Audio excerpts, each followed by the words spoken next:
Most people don't lose money when they sell a project, they lose money when they buy a project. How do you know if you're actually getting a good deal when you're buying land or you're acquiring land for your next project? That's the big question. And I want to know that because a bad lot can cost you hundreds of thousands of dollars and even put you in a position where you lose assets that nobody can afford to lose, ever wants to lose, and may compromise your long-term investment in staying in the market investing if you lose on your first project. For sake of example, I got my new Hatcher project and I'll explain to you, how we evaluate the land so that you can better understand if the project is actually a good project, a bad project, whether you should go into the project, not go into the project, or how do you just make the project work? Like, is there a way to take a project and if the land one way doesn't work, how can we make it work? I have my East Hatcher project. My East Hatcher project actually came to us about a year ago. And when it came to us a year ago, we couldn't get the project to pencil because of the sales price of the lot.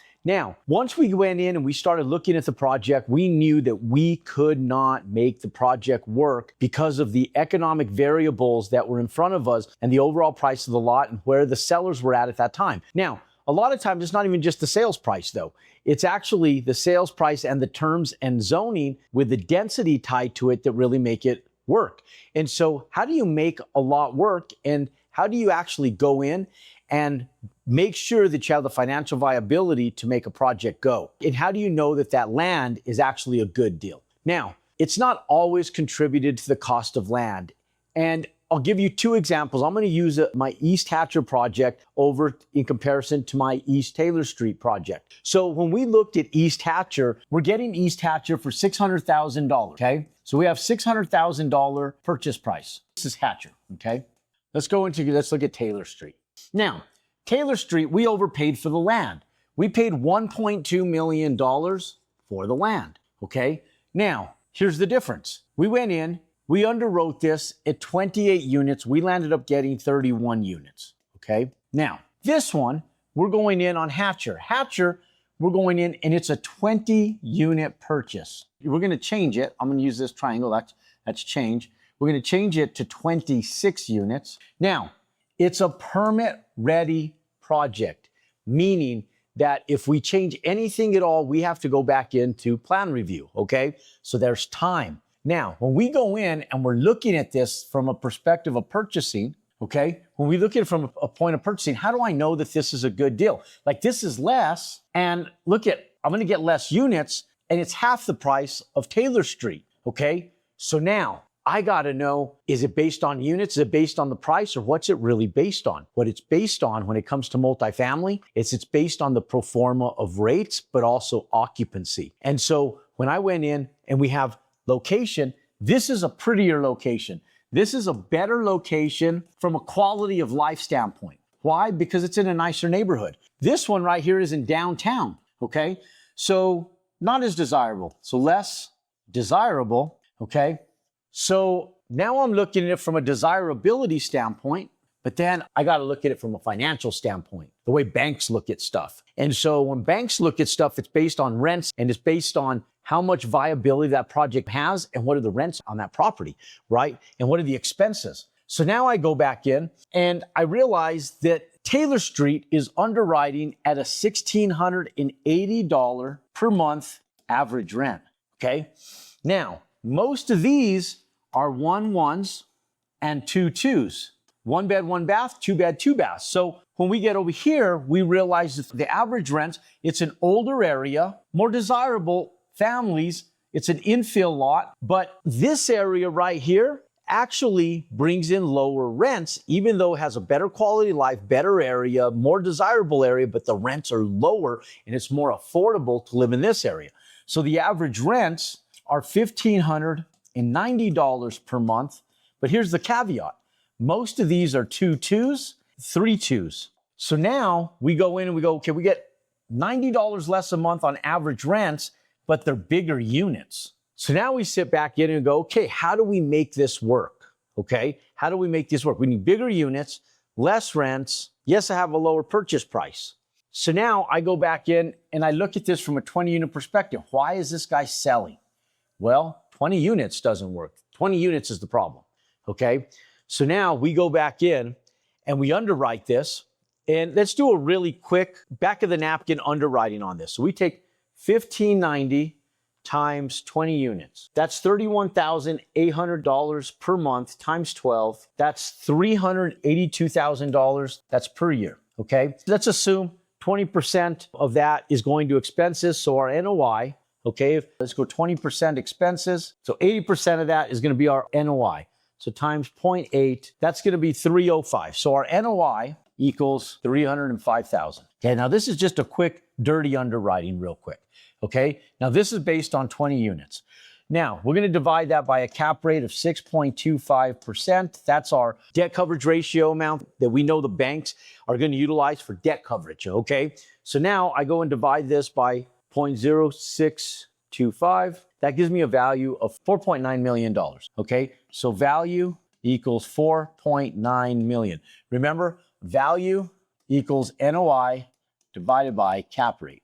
Okay, now, Taylor Street cost us $154 a square foot to build, okay? Our average size on these ones, on 1122s, was right around 750 square feet. So 750 times 31 units, that's 23,250 times 154 a square foot, that's 3.58. We actually paid 3.7 million to build it. We landed up putting gated community fences. We landed up putting some amenities on there because we had a $3.7 million budget. We spent an extra $1 million on just amenities to be able to lease these things for a higher rent. So we had 154 square foot. We did some upgrades to the tile backsplashes, tile surrounds and stuff to get a nicer product and a higher rent. We actually went in and we're actually getting higher than this by $50 per month average rents because it's a new product, okay? So we didn't know that at the time, so we underwrote at this number right here.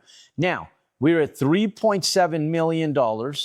We pay $1.2 million for the land, so 3.7 plus 1.2, we're at $4.9 million all in, okay? Now, based on 1680 plus $50 a month, that's $1,730 is our average rents, times 31 units, times 12, times the 95% occupancy, times the 20%, times 0.8, that's $489,000 in net operating income. Divided by 0.0625, that's a valuation of $7.23 million, okay? And it's actually a little higher than that, but we'll just call it that to be conservative, okay? So $7.83 million value. Oh, because we're doing it at a market rate to sell at 5%. So it's actually more than that. But for banking purposes, okay, for banking purposes, we're selling it. And we're selling it at a 5.5% cap rate. But we're at 6.25% just so we could see this based on a banking perspective. The value of that asset is $7.83 million, okay? Now, we're able to make that work. That's a great spread there, minus 4.9, $3 million, okay? $3 million spread. This pencils, okay? This one's great.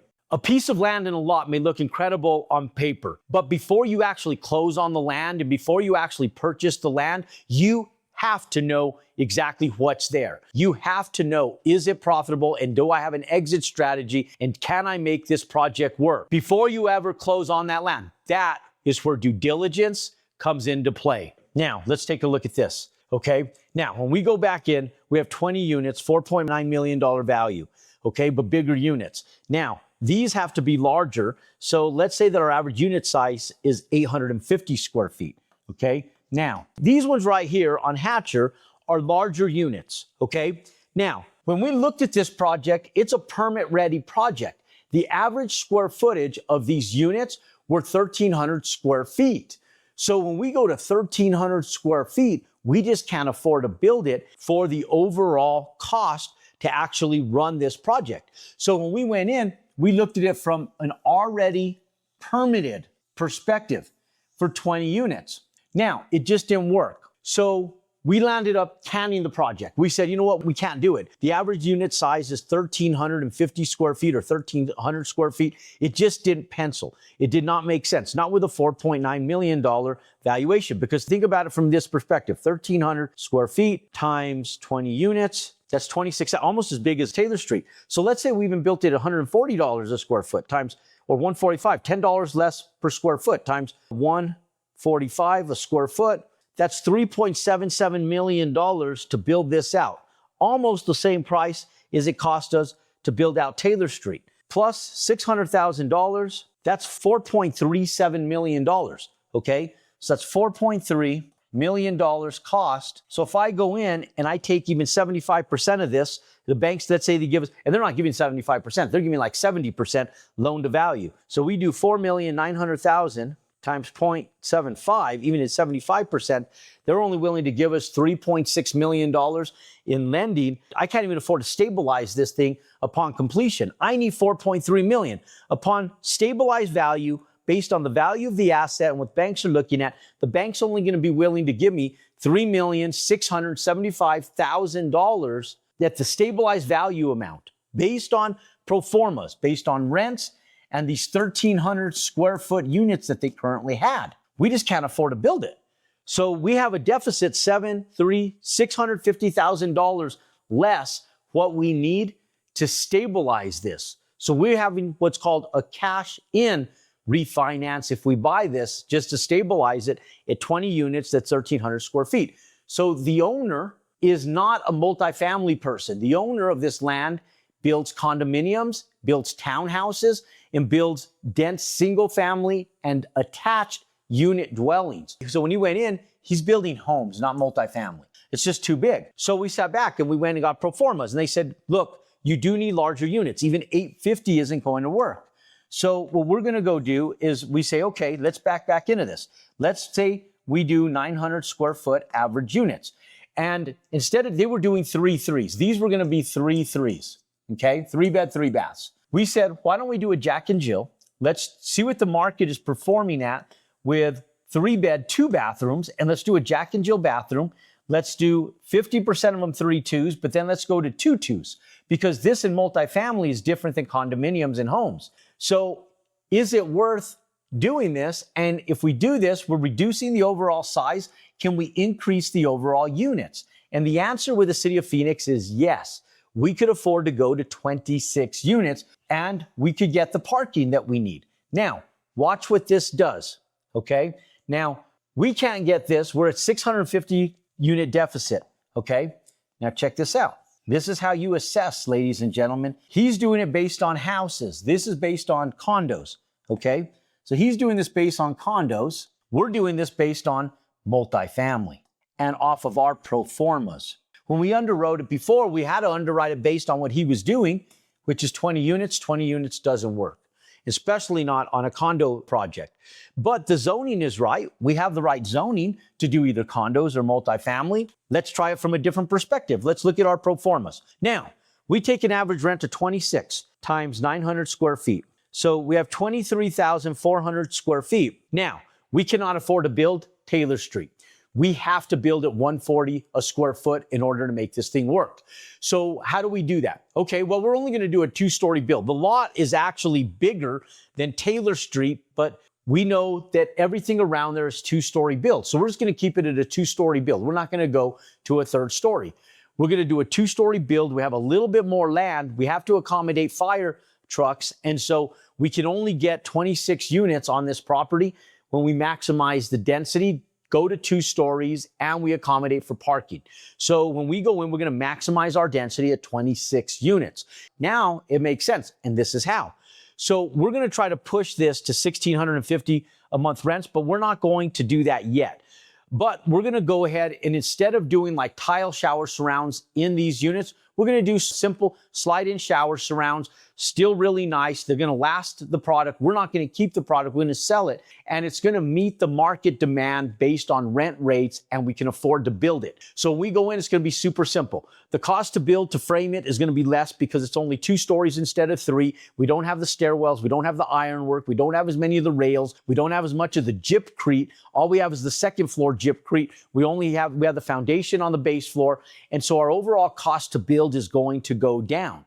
Now, when we go in and we do this, we're going to go in at $140 a square foot. So now we take 23,400 times the $140 a square foot. That's $3.2 million to build this out. Now, we go in, plus we're going to add $600,000, $3.876 million. let's call it $3.95 million for debt service, okay? $3.95 million. This is our total cost, and this is including the land, okay? So we have average rents of $1,590. We have 26 units. We have 26 times $1,590. That's 41,000 times 12, okay? That's 496,000. Let's say we have a 95% occupancy times 0.95. Now, it's $471,000 in gross operating income. 20% expenses, so times 0.8 is our net operating income. That's $377,000 in net operating income. We divide that out. We take that 377 divided by 6.25% cap rate divided by 0.0625. That gives us an overall value of $6,032,000 value. Okay, so let's do that one more time. 26 units times 1,590, 41 times 12, 496,000 times a 95% occupancy, 471 times 20% management fees and expenses and property taxes and insurance. So 80% NOI, so times 0.8, that's 377 divided by 0.0625, $6,032,000 valuation. We have just shy of $4 million. That is a profitable asset. That's a $2 million upside. Even if we don't increase rents, it's worth my time. It's a 10-month build, less than that. It'll take us 9 months to build. $2 million, great little side project, $2 million net out on equity. And if we increase rents a little bit, it might be $2.5 million net out. And so now we can make the project go. At 20 units, no go. 26 units, slightly smaller units based on pro formas. You got to do your research. You have to do your data. We turned a dead project with a $650,000 influx of capital, 20 units, into a $2+ million net equity standpoint by simply increasing the units, getting market data from multifamily, taking it from condo to multifamily, same zoning, increasing the density, redoing it. Takes us 3 extra months to re-entitle the property because it's already been permitted. And what we're landing up doing is we're actually going to break ground as a 20-unit project because it's already permit ready, and we're going to modify the overall prints and everything once we turn dirt and the prints are issued. So it takes a week to go back into underwriting instead of months. And so we're already going to have the modified prints done before we actually purchase the property. And once we turn dirt, we start working our pad site, we'll modify the prints, and then we'll go in, and we've already talked to the city about this, and the city's already told us, just break ground and then come in and we can modify the as-built to your 26 units. We're going to keep the overall footprint because the units were bigger. We're going to modify the footprint just a little bit. We're going to have the engineers modify everything. It's still going to take us 3 months, but we're going to break ground. We're going to halt a little bit and just go slow through the horizontal construction, the dirt work, the underground utilities, and everything we know we need while we're working with the city to modify to increase how fast we can get our project approved, but we're decreasing the overall underwriting and entitlement process. And we're going to go back in and make this a $2 million project, and we'll do the whole project full cycle with changes and everything, less than 12 months. But you have to go in, get the market data. We didn't pick this, guys. We just went in under due diligence, and we found a way to make this project make sense when at first it didn't. Ladies and gentlemen, when you understand that there's variables in real estate, and sometimes it's just not the overall price of the land, but it's the actual project and the terms of that project that make the projects go. That, ladies and gentlemen, is when you can better understand how land is profitable and how you make a dead project into a safe project by simple modifications. And now it's profitable for you to go in and compound your success. To buy land, build houses, multifamily, and learn how to go ground up in real estate, text me the word build to 505-560-0250. And until next time, click and subscribe to our YouTube channel, pound that thumbs up button, comment down below if you're watching this, and put #repeat if it's your second watch. And until next time, go out and compound your success.